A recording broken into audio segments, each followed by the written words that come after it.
जैसे पहले भी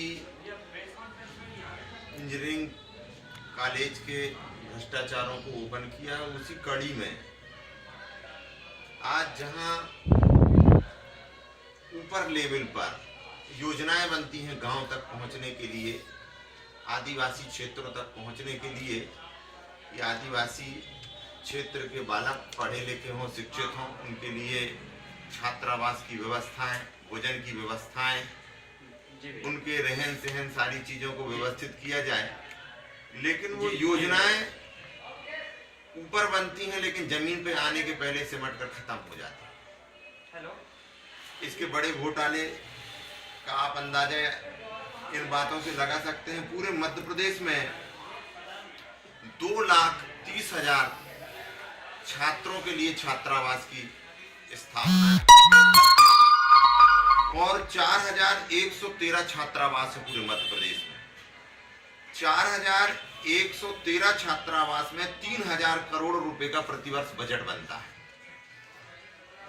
लेकिन ये बजट बनता है, खर्च होता है, लेकिन आदिवासी छात्रों के छात्रावास के लिए नहीं, उनके हित के लिए नहीं, समाज के उत्थान के लिए नहीं, गांव के विकास के लिए नहीं, आदिवासी क्षेत्रों के विकास के लिए नहीं, बल्कि अधिकारियों और अफसरों के खुद के निज विकास के लिए बिल इस तरह से बना के और पैसे निकाले जाते हैं। कि गंगानगर जबलपुर छात्रावास का एक उदाहरण आपके सामने है, एक नजीर के रूप में।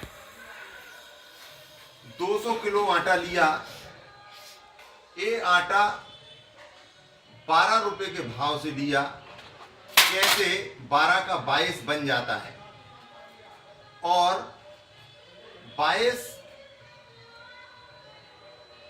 24,000 रुपए का बिल 44,000 रुपए में परिवर्तित हो जाता है।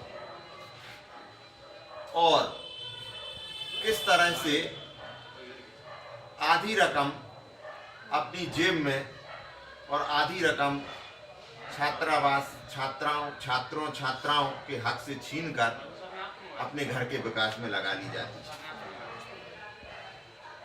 बिलों की स्थिति, दूसरा उदाहरण,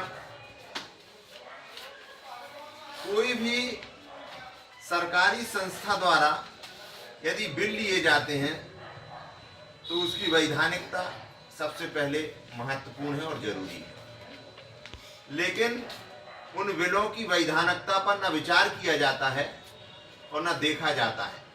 ये बिल यहाँ पर लगे हैं, आप इन बिल को देख सकते हैं। लगभग बिलों में कहीं भी टिन नंबर नहीं।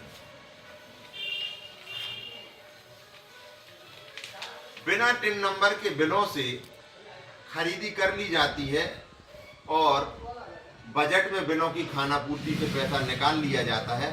बंदर बांट हो के मामला समाप्त हो जाता है।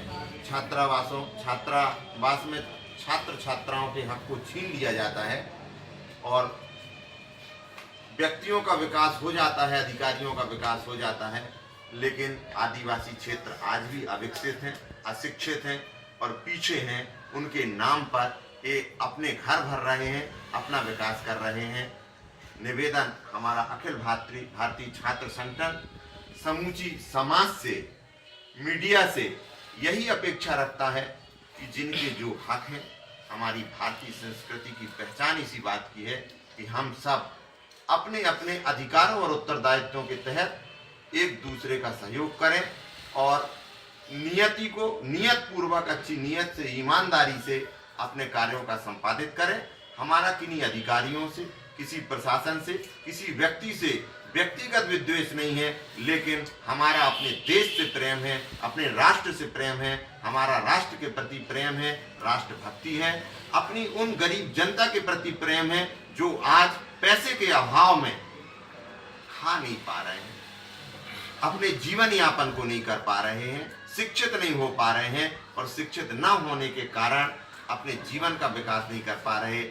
और जब वो विकास अपना नहीं कर पा रहे तो हमारे देश के विकास में अपना सहयोग नहीं दे पा रहे, अपनी समाज के विकास में अपना सहयोग नहीं दे पा रहे हैं। इसके कारण आज हम विकसित देश की श्रेणी में नहीं आ पा रहे हैं, हम विकासशील देश की श्रेणी में नहीं आ पा रहे हैं। तो हम सब मिलकर सहयोग करें कि जो पैसा जिनके लिए जिस उपयोग के लिए भेजा जा रहा है उसका समुचित उपयोग हो और विकास हो। ये जो गड़बड़ी है, भ्रष्टाचार है, अनियमितता है, किन लोगों ने इसे अंजाम दिया है और संगठन की तरफ से आपका अगला कदम क्या? इसमें समूचा जो इस विधा का, इस डिपार्टमेंट को जो देखते हैं, इस डिपार्टमेंट को देखने वाले समूचे अधिकारी इसमें चैनल बना के, जो सामने परिदृश्य आ रहा है, चैनल बना के इसमें आपस में मिलके एक काम कर रहे हैं। यदि इसमें 2-4 अफसर भी वरिष्ठ यदि ईमानदारी से इसको देखरेख करें, अच्छे से बिलों को देखें, चीजों को समझना चाहें, तो उन्हें ये गड़बड़ियां दिख जाएं और ये सुधर सकती हैं।